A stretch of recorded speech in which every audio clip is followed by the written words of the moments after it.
increased from 500 to 2,000. All right. Now joining us for the reaction of the Business Unity South Africa, President of BUSA, Professor Bonam Mohale, joins us tonight. Hello, Prof. Good evening to you. Good evening to Shahan and to Dr. Onkgopotse, JJ Taba.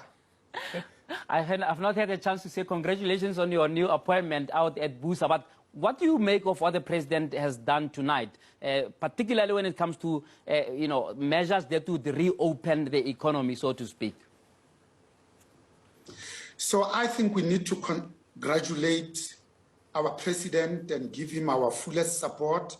We met with him 1,500 hours this Tuesday, and he did assure us that he's going to work diligently with business, with labor, with civil society or the social partners to make sure that as we get into the last quarter of the year, that the economy is opened up, because we are indeed in a spot of bother.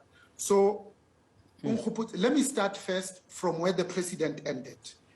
He said we need to be led by science, not by ideology or politics.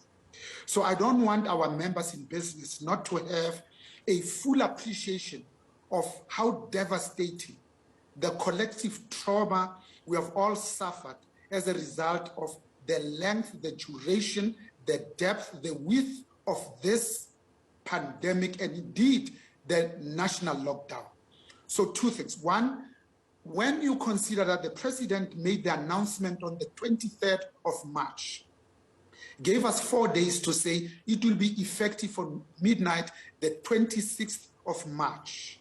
That's 18 months. So if you say 18 months multiplied by 30 days, it's 540 days.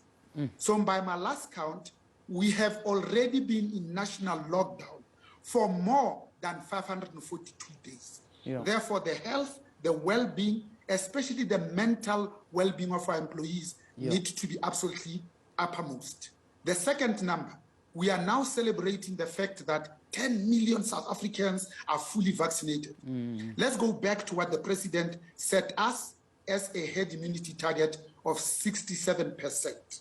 That was 40 million South Africans, which means we ought to have been vaccinating at a rate of 100,000 a day every day.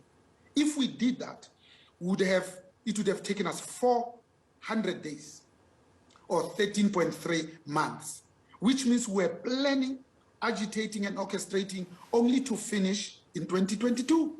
So today, 10 million fully vaccinated, we should have done in 100 days, which means we're only 25% of the target that we have set ourselves, and we left with only 3 months. There is no way we're going to finish and meet our December target in the last quarter. We just need to be pragmatic, because business people are indeed pragmatic.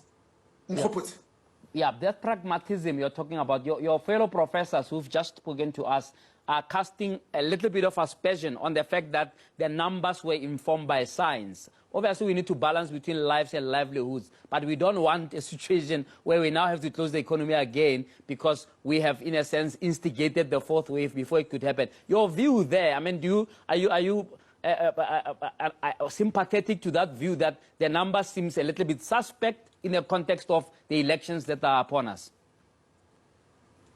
So first, he says, even in his written speech, that we have been in lockdown for 476 days.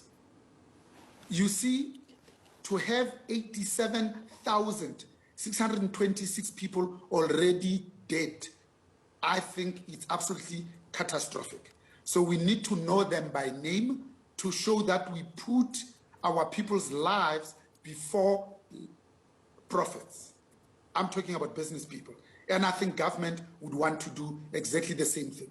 So this pandemic, you're absolutely correct, was always about 3 things. We emphasized only 2. One is saving lives. That's why the lockdown, to get the hospitals ready, to get the oxygens, to convert some public amenities. Secondly, it was about preserving livelihoods, because we knew that 10 times more people will be killed by hunger and starvation, having lost their jobs, than those killed by the virus. The one piece we should have emphasized is how do we break the link between the coronavirus cases and deaths. And the only way to do that is vaccinations. So this particular speech was clear, crisp, concise, and precise. I like the fact that as he started, he said, I'm going to touch on 4 things. The intensification of vaccine rollout. Number 2, he says, the relaxation of lockdown. Third, he said, the vaccine passports. And then lastly, the UK red list. So you sat there knowing what he's going to say. By the way, that's what we need to do in business, even more so by politicians. All right. I have to leave it right there. I'm so sorry. Always a pleasure talking to you. But JJ did all the talking. Since he's the doctor, I need to study JJ. I need to study so I can also be called Dr. Get on with it. Shahan very soon. Appreciate your time. Thank you, Prof. From Business Unity South Africa. We'll be back after this with your headlines and more reactions.